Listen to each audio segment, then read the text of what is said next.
Il est 7h39, Nico Saliagas, l'heure de retrouver Jean-Michel Apathy. Jean-Michel Apathy, l'une des questions que tout le monde se pose ce matin est simple. L'intervention du président de la République hier soir va-t-elle mettre fin tout simplement au mouvement des Gilets jaunes? La question est simple, la réponse elle est moins quand on entend les réactions qui ont l'air un peu dominantes. On n'a pas l'impression que le mouvement va s'arrêter. On essaie de tout mettre à plat. Hier soir, le président de la République a apporté des réponses à l'une des principales revendications de ce mouvement, c'est-à-dire le pouvoir d'achat, SMIC, heures supplémentaires, retraite. Ça n'est pas rien. Ça pose d'ailleurs d'autres problèmes parce que quelqu'un qui était salarié juste au-dessus du SMIC hier soir se retrouve smicard ce matin. On peut imaginer son amertume. Et puis, il y a un coût total à toutes ces avancées. On dit 10 milliards ce matin, la hausse du SMIC et le reste. Mais en fait, on n'en sait rien. Ce sera peut-être 15. Vous savez, dans ce pays, on a toujours compté à la louche l'argent public. Donc, ça va coûter cher. Mais en même temps, on ne va pas le reprocher à Emmanuel Macron, puisque c'est ce que tout le monde demandait de lui.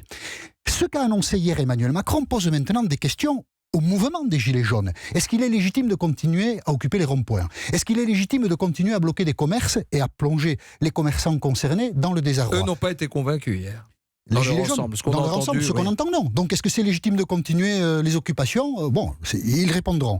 Est-ce qu'il est légitime, responsable, démocratique, un peu sensé, un peu de plomb dans la cervelle, de continuer à appeler aux manifestations samedi? Parce que samedi, on sait tous, personne ne peut se cacher derrière son petit doigt, qu'il y aura de la casse, du vandalisme et de la violence. Est-ce que le moment n'est pas venu pour les Gilets jaunes? Ce sont des citoyens. On peut aussi exiger quelque chose d'eux, de se structurer, de changer leur mode opératoire, de se donner des dirigeants qui assument des responsabilités. De se présenter aux élections. Aujourd'hui, aussi. tout est gazeux. Chacun raconte dans son coin sa petite popote, c'est n'importe quoi le mouvement des Gilets jaunes. Est-ce que ça peut continuer comme ça? Si le mouvement persiste sans rien changer du côté des Gilets jaunes, on pourra se demander s'ils souhaitent vraiment le dialogue et la recherche de solutions. Et si on se pose ces questions, et si la démonstration est faite qu'au fond, le dialogue il s'en moque et la recherche de solutions il s'en moque aussi, eh bien peut-être que le soutien de l'opinion publique peut se modifier à leur égard, puisqu'aujourd'hui il leur est acquis, peut-être qu'il ne le sera pas tout le temps. Les Gilets jaunes ont bouleversé la vie politique, ils ont bouleversé le débat politique, ils ont changé le rapport de force politique. Les Gilets jaunes ont brisé Emmanuel Macron, ils ont brisé son élan, ils ont brisé sa trajectoire et plus que ça, ils ont brisé sa jeunesse.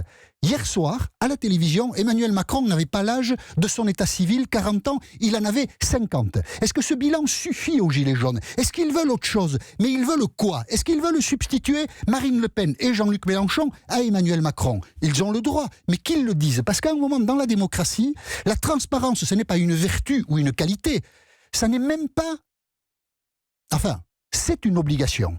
Voilà. C'est ce qu'on doit attendre des Gilets jaunes, qu'ils nous disent ce qu'ils veulent, parce que si on a envie d'aller avec eux, on ira, et si on n'a pas envie d'aller avec eux, on n'ira pas.